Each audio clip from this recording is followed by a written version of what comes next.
All right, so it's super hot today, and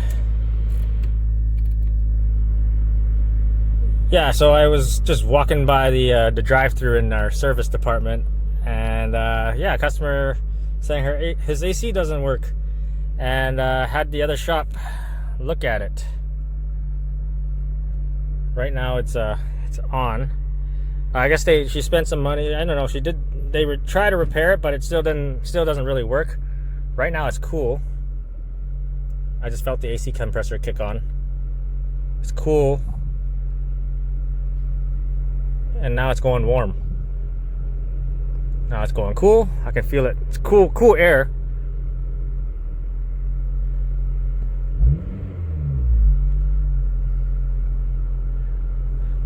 Put it on max.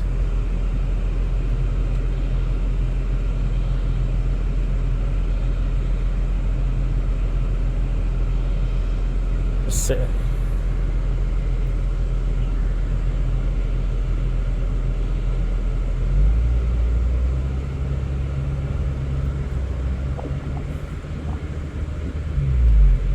And now it's blowing warm. I feel it just went warm. Now it went cool. Okay, so I guess our symptoms right now for the AC, it's cool, and then after a while it starts to blow warm. Right now it's cool. I don't know. I'm just by feel. It doesn't get cold, but it's just cool. And now it just went warm. Yeah, so it goes cool and then it goes warm. I can hear the AC compressor kick on. I can hear the fan kick on. So let's. I want to hook up the gauge and see what we're dealing with.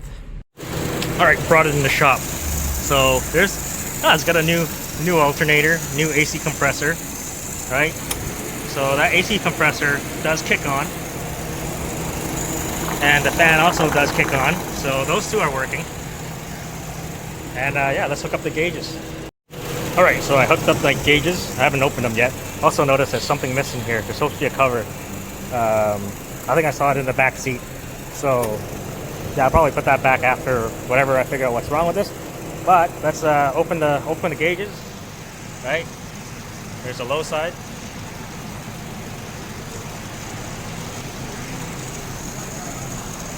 Oh, I can already tell there's something wrong. Look at the low side. It went up so quickly. So you see the AC compressor? It's trying to bring it down. It's about 150 psi. So that's what I'm feeling in the dash. It's like cool now, but once the AC compressor kicks on or kicks off, this low side returns way too quickly, and that's when you get that warm air coming out. So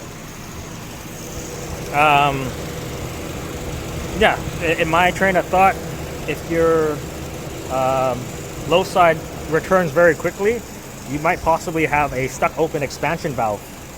So yeah, how your AC works, it works by having a high and low side, and that low pressure is created by a restriction, which is your thermal expansion valve. So if you had also you want to know where your valves are. So this one goes from out of the low side. So this low side comes right out of that expansion valve, and then your high side is what's going in. So if that low side is returning very quickly, you don't have much of a restriction. So I think you have a stuck open expansion valve. But if you have if you have like a plugged condenser or something, right, you would actually feel that your high side pressure line will be cold, but it's actually kind of warm or hot, right? This is not very cold. The low line is not very cold. So yeah.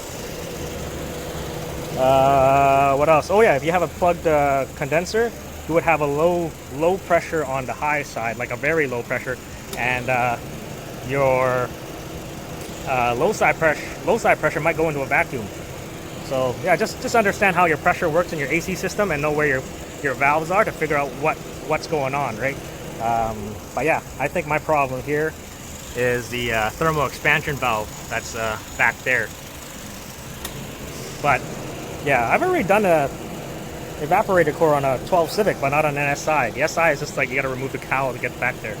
But yeah, if you want to watch my video on how to replace that evaporator core, which is also the same place where you replace the expansion valve, I'll put a link in the description to that video to how to replace that evaporator core. So yeah, go ahead and watch that. But I'm pretty sure I have a stuck open expansion valve just from what my low side pressure is doing. But your low side pressure returns very quickly. And yeah, I think that expansion valve is just stuck open. Anyways, go send in for a parts request, and yeah, I'll bring it back if they want to do it. But I guess this customer has already spent money on a new compressor. I'm surprised they didn't replace the condenser, because there's a receiver dryer at the end of this, right? And usually they replace it at the same time.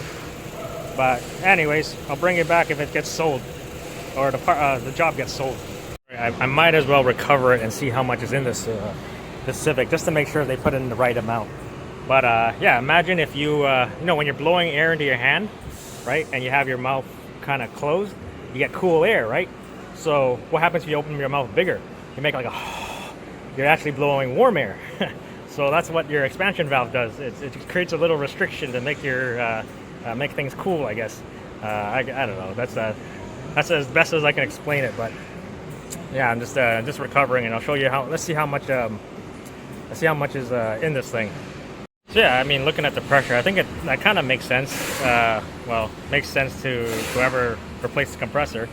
The low side wasn't going low enough, and then the high side wasn't going high enough. So you know, what a lot of people think is you got a bad compressor.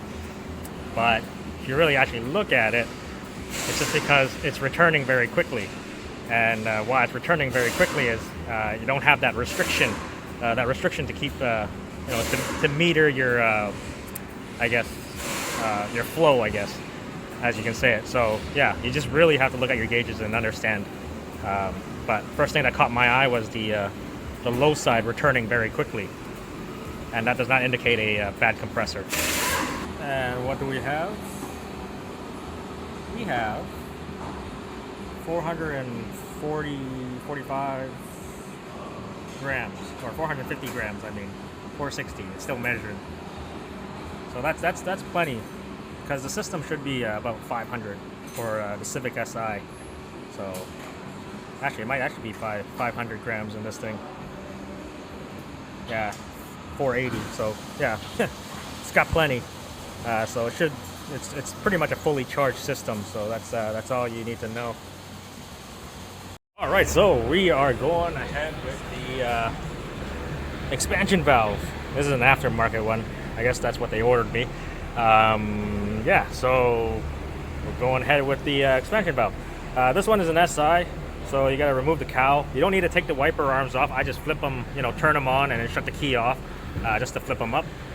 So if you have an SI and you need to take this cowl off, you don't need to take the wipers arm off to do the spark plugs or do a valve adjustment on these. I just flip them up and then pop this cover off. So yeah, other than the cowl that you gotta remove, everything's pretty similar. Maybe a little bit tighter because there's the what do you call it? There's extra stuff in here. Let's just say that. And also, I have to remove that out of the way so I can get the box far enough down to get it out. And yeah, pretty similar as the 1.8. So okay, so I got the new expansion valve in. I'm just doing a vacuum leak test before I put all the air box and everything back in underneath the dash. And yeah, let's see if it holds vacuum. I'm gonna put everything back together. Probably wondering why I put a rag under here, just to so I don't lay on a bunch of rat turds while I'm working. So that is why. Also, I put this cover back in that was in the trunk, and I just grabbed some clips that I had laying around to put back in. Mismatch, but you know, does the job. Yeah, it looks like it's still holding vacuum. Leak test is almost over, but this is the expansion valve. You're wondering what it looks like. So the low side is down here, so that's your restriction. But you can't really tell because it's inside. This thing is supposed to move up and down depending on the temperature, so it opens and closes. Alright, so I recharged it with 500 grams, and let me yeah, so symptoms of a stuck open expansion valve. Let me crack open the lines and show you what the pressures are reading now with a good expansion valve. So I'm going to crack open the lines, the low side. I'm going to watch the pressure go up. Right. So watch, see? That's the pressure I want to see. It's going around 20, right? Damn, I can't turn this valve. Okay, so turning on the high side valve, right? Opening it up.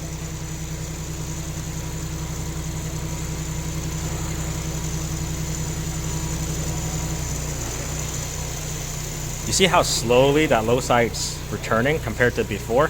So now that now I have that restriction in that expansion valve and it's working properly.